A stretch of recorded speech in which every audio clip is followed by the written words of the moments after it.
आज की वीडियो में हम लेकर आए हैं प्रतिशत की वृद्धि और कमी पर आधारित एक प्रश्न।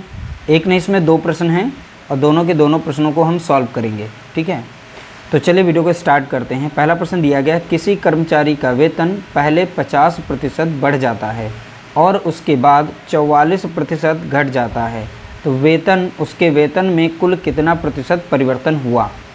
पहले वेतन में 50% की वृद्धि होती है, उसके बाद उसकी के वेतन में 44% की कमी की जाती है, यानी उसका वेतन जो 44% घट जाता है। और यहाँ पर पूछा गया है कि वेतन में कुल परिवर्तन बताना है कितना हुआ प्रतिशत में। ठीक है, तो चलिए इसे सॉल्व करते हैं। देखिए, इसके लिए एक छोटा सा फॉर्मूला है कि वेतन में कुल परिवर्तन कितना हुआ है। तो वेतन में प्रतिशत कमी या वृद्धि जब भी निकाली जाएगी तो इसी फार्मूले का हम यूज करेंगे। देखिए, नेचर को समझना है, जब भी वृद्धि हो और कमी साथ में बताई जाए तो इसी फार्मूले को लगाना है, x + y + x × 100। ठीक है, तो ये हमें फार्मूला छोटा सा लगाना होगा। अब यहाँ पर पहला जो वृद्धि हो रही है तो ये हमारी पहली वाली x मान लेते हैं और दूसरी वाली यहाँ पर y मान लेते हैं। अब प्लस माइनस हमें ध्यान दें, जब भी वृद्धि होगी तो पॉजिटिव रहेगा और जब भी कमी या यहाँ पर घटने की बात करेगा तो उस वैल्यू को माइनस में रखना है।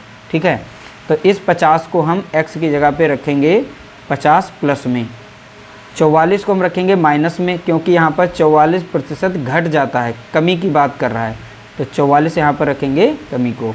अब जब एक संख्या प्लस में एक माइनस में आएगी तो यहाँ पर माइनस आ जाएगा, इन्हीं दोनों को यहाँ पर रख के मल्टीप्लाई कर देना है बस। उसके बाद डिवाइड कर देना 100 से। आप इसे सॉल्व कर लीजिए, आपका आंसर आ गया। तो 50 से -44 जाएगा तो यहाँ बचेगा 6।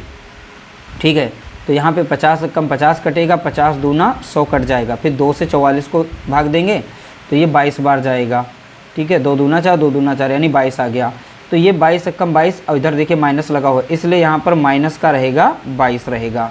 अब देखिए यहाँ पर संख्या कैसी है, प्लस में है और ये माइनस में, प्लस वाली छोटी थी इसमें से घट जाएगी तो माइनस का तुम्हारा 16 यहाँ पे आ जाएगा। ठीक है, तो माइनस का 16%। अब माइनस ये रिप्रेजेंट करता है कमी को, नेगेटिव किसको रिप्रेजेंट करता है, कमी को, कमी प्रतिशत। अगर प्लस में वैल्यू यहाँ पर आती है तो ये वृद्धि को दिखाएगा। ठीक है, किसको दिखाएगा, वृद्धि को दिखाएगा। तो अब आप यहाँ समझ चुके हैं 16% की क्या हुई है, तो आप बताएंगे कमी हुई है। तो कमी वाला ऑप्शन यहाँ पे दिख जाएगा, ऑप्शन बी, 16% की कमी। तो देखिए, बहुत ही सिंपल सा ये क्वेश्चन था और नहीं आता तो आपका छूट सकता था, लेकिन आपको बस ये छोटा सा फॉर्मूला ध्यान रखना है और नेगेटिव पॉजिटिव यानी प्लस माइनस कैसे बनाना है इसको ध्यान रखना है बस। चलिए क्वेश्चन नंबर 2 सॉल्व करते हैं।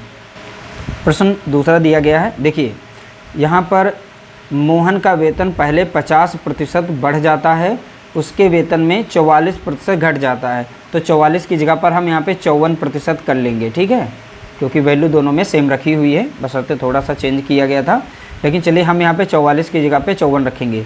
मोहन का वेतन पहले 50% बढ़ जाता है और उसके बाद 54% घट जाता है, फिर उसका वेतन जो है 54% घट जाता है, उसके वेतन में कुल कितना प्रतिशत परिवर्तन हुआ।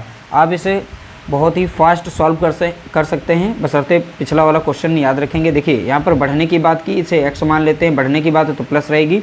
यहाँ पर 54% घट जाता है यानी कमी, तो ये माइनस में रखेंगे। ठीक है, अब माइनस में और ये y मान लेते हैं, तो फार्मूला हमारा था x + y + x × y / 100। ठीक है, x हमारा देखो यहाँ पर पॉजिटिव है यानी 50, तो हम इसे पॉजिटिव में रखेंगे। ओके, दूसरा हमारा यहाँ पर देखिए कमी की बात करें तो 54 हमारा क्या हो जाएगा, तो 54% यहाँ पर कमी। चलिए यहाँ पर देखिए, दूसरा रहेगा 54% क्या है, कमी, तो इसलिए माइनस में हमने रखा है इसको। अब एक प्लस में एक माइनस में, तो यहाँ माइनस लगेगा, 50 यहाँ पे लिख देना है, इसी को x y करके मल्टीप्लाई किया गया ना, तो यहाँ पर 54 × कर देंगे 100। ठीक है, अब इसे काट देंगे, देखो 0 से 0 काट देंगे, 5 × 5, 5 दूना 10। अब 2 बचा यहाँ पर, 54 को भाग देंगे 2 से, 2 × 2 और 2 दूनी 4 और 2 सते 14, यानी 2 से जब 54 को भाग देंगे तो 27 बार जाएगा। अब यहाँ पे 50 जो है प्लस में है, ये छोटी है, और 54 जो है माइनस में है, तो ये छोटी 50 इसमें से घट जाएगी, तो माइनस का बचेगा यहाँ पे 4। ठीक है, और इधर है 27। अब ये जब यहाँ पे मल्टीप्लाई करके आएगा गुणा करके, तो ये माइनस संख्या लगी, इसलिए माइनस में यहाँ पे आ जाएगा 27। अब दोनों संख्या जब माइनस में होती तो आपस में जुड़ जाती हैं, तो माइनस का कितना हो जाएगा 31 हो जाएगा। 31% की कमी हुई है यहाँ पे। कितनी हुई है? कमी। और कमी कैसे पहचानते हैं? माइनस में अगर यहाँ पर आता है परसेंटेज या नंबर जो भी, तो वो जो है कमी को दर्शाता है। अगर प्लस में आएगा तो हम वृद्धि को दिखाएंगे। तो यहाँ पे कमी हो रही है, कितने की? -31%। तो यहाँ पे 31% की कमी हो रही है, ठीक है। तो कमी 31% की। इस तरीके से हमने 2 क्वेश्चन सॉल्व किए। छोटे छोटे प्रश्न थे। उम्मीद करते हैं आप लोगों को छोटे छोटे प्रश्न समझ में आए होंगे। वीडियो अच्छा लगा हो तो लाइक करिएगा, शेयर करिएगा।